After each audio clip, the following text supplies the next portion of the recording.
السلام علیکم، welcome back to Ayan scary stories. میرا نام ہے ایان اور میں آپ لوگوں کی بھیجی گئی سٹوریز کو ناریٹ کرتا ہوں۔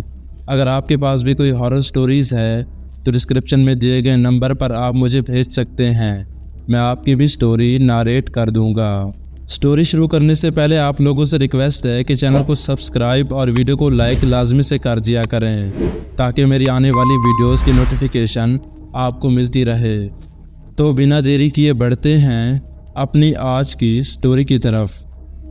دوستوں، آج کا یہ واقعہ ایک ٹرک ڈرائیور دلاور شاہ کا ہے جن کا تعلق کوئٹہ سے ہے، اور یہ واقعہ انہیں کی آپ بیتی ہے جو ان کے ساتھ 2019 میں پیش آیا۔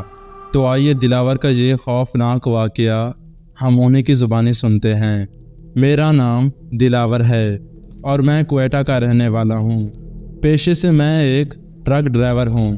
میرا جس گاؤں سے تعلق ہے وہاں اکثر ٹرک ڈرائیورز کی تعداد بہت زیادہ پائی جاتی ہے، اور خصوصاً ٹرک ڈرائیورز تو آپ کو یہاں پر بہت سے ملیں گے جو کہ مختلف فیکٹریز اور کمپنیز کا سامان ایک شہر سے دوسرے شہر پہنچانے کا کام کرتے ہیں۔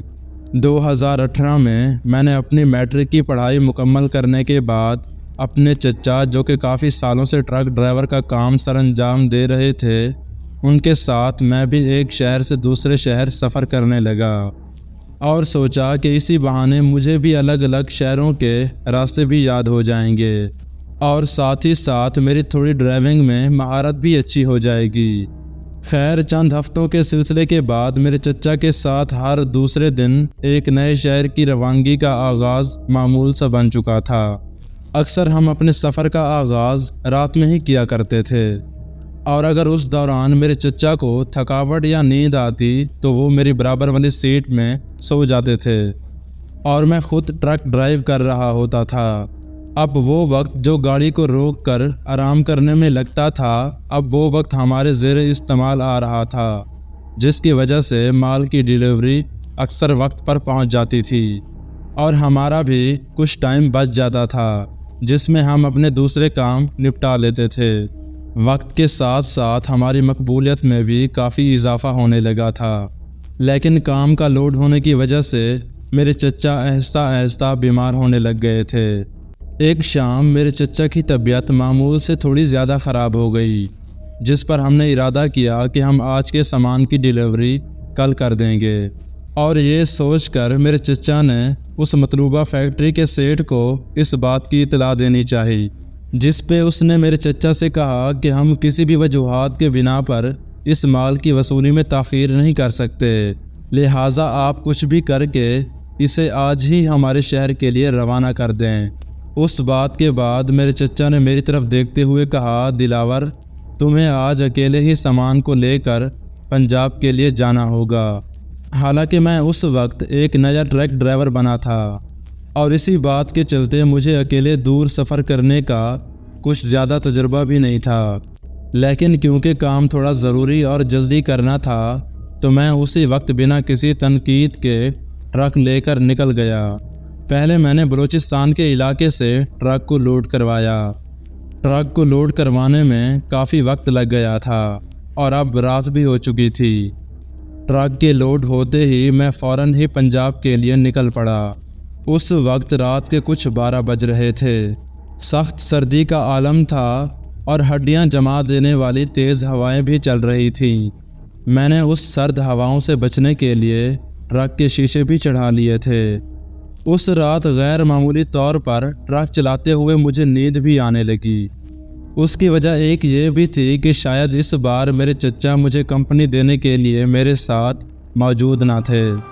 آج پہلی بار ایسا لگا تھا کہ میں سامان کی اکیلے ہی ڈیلیوری کرنے جا رہا تھا، وہ بھی اتنی دور۔ راستہ کافی لمبا ہونے جا رہا تھا، اور یقین جانے اس رات راستہ کافی سنسان بھی نظر آ رہا تھا۔ چاروں طرف سناٹا اور اندھیرا ہی اندھیرا پھیلا ہوا تھا، اور جس راستے کا انتخاب میں نے اس وقت کیا تھا وہاں اکی دکی ہی گاڑیاں نظر آ رہی تھیں۔ میں نے خود کو اکیلا پا کر ٹرک کی سپیڈ مزید بڑھا دی۔ میں لگاتار ٹرک کو پوری رفتار کے ساتھ بھگانے لگا۔ اور ٹرک کو بھگاتا بھگاتا کچھ فیصد راستہ طے بھی کر چکا تھا۔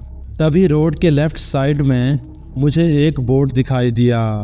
اس بورڈ میں کسی گاؤں کا نام لکھا تھا، جو مجھے صحیح سے یاد تو نہیں ہے، مگر اس گاؤں سے گزرنا میری اچھی خاصی ڈرائیو کو بچا سکتا تھا۔ میں نے فوراً اسی راستے سے ہی نکلنا ٹھیک سمجھا۔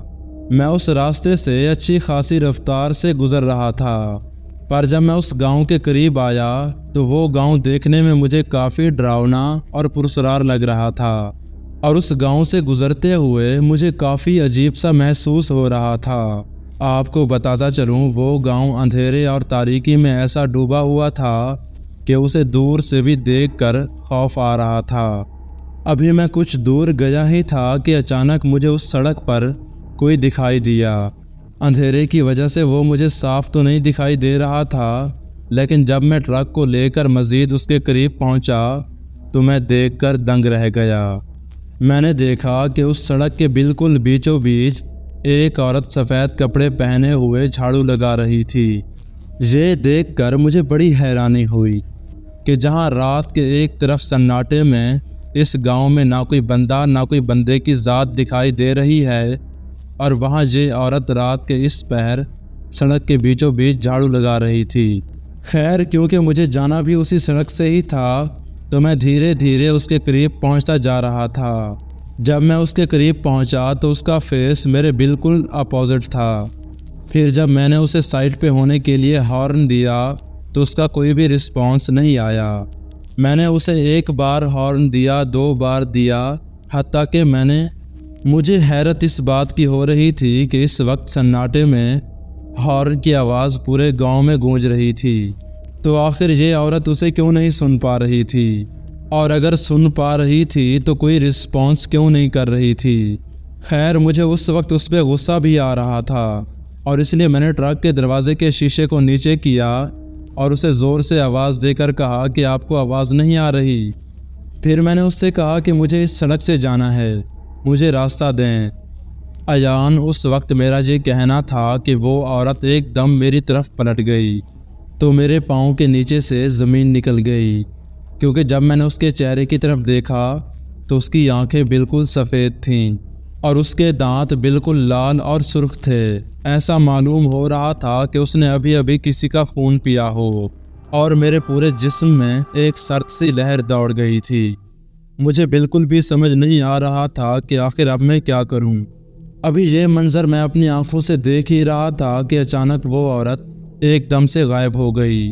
اس کے غائب ہوتے ہی میں نے دائیں دیکھا نہ بائیں۔ میں فوراً سے اس سڑک پر اپنے ٹرک کو تیزی سے بھگانے لگا۔ میں نے بامشکل سے اس سڑک پر 1 کلومیٹر کا سفر طے کیا ہی تھا کہ اچانک میری نظر ٹرک کے سائیڈ مرر پر پڑی۔ آپ کو بتاتا چلوں، جب میں نے سائیڈ مرر میں دیکھا تو مجھے اپنی آنکھوں پہ یقین نہیں آ رہا تھا۔ میں نے دیکھا کہ وہی عورت میرا پیچھا کرتے ہوئے انتہائی تیز رفتار میں میرے ٹرک کے پیچھے آ رہی ہے۔ اس کو اس طرح ٹرک کے پیچھے دوڑتا دیکھ کر میں اپنا کنٹرول ٹرک پر سے کھو بیٹھا، اور میرا ٹرک اس سڑک کے کونے پہ موجود ایک پیڑ سے ٹکرا گیا۔ میں اتنا پریشان ہو چکا تھا کہ مجھے کچھ بھی سمجھ نہیں آیا۔ پھر میں نے فوراً سے اپنے ٹرک سے چھلانگ لگا دی اور اس عورت سے بچنے کی کوشش کرنے لگا۔ ایان، اس وقت وہ عورت وحشت ناک طریقے سے میرے پیچھے بھاگ رہی تھی۔ مجھے ایسا لگ رہا تھا کہ جیسے آج میرا آخری دن ہے۔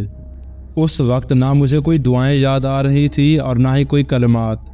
میں بس اس سڑک پر بھاگتا ہی جا رہا تھا، اور جب بھی میں پیچھے مڑ کر دیکھتا تو وہی عورت میرے قریب آ رہی ہوتی۔ ابھی یہ سارے معاملات چل ہی رہے تھے کہ اچانک دور ایک جگہ سے ہلکی سی روشنی دکھائی دی۔